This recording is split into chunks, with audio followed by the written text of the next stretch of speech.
الله الذي خلق السماوات والأرض وأنزل من السماء ماء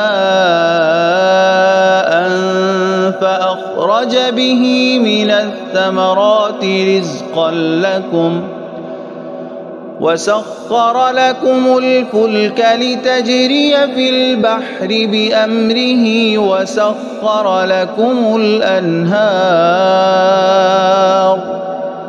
وسخر لكم الشمس والقمر دائبين وسخر لكم الليل والنهار وآتاكم من كل ما سألتموه وإن تعدوا نعمة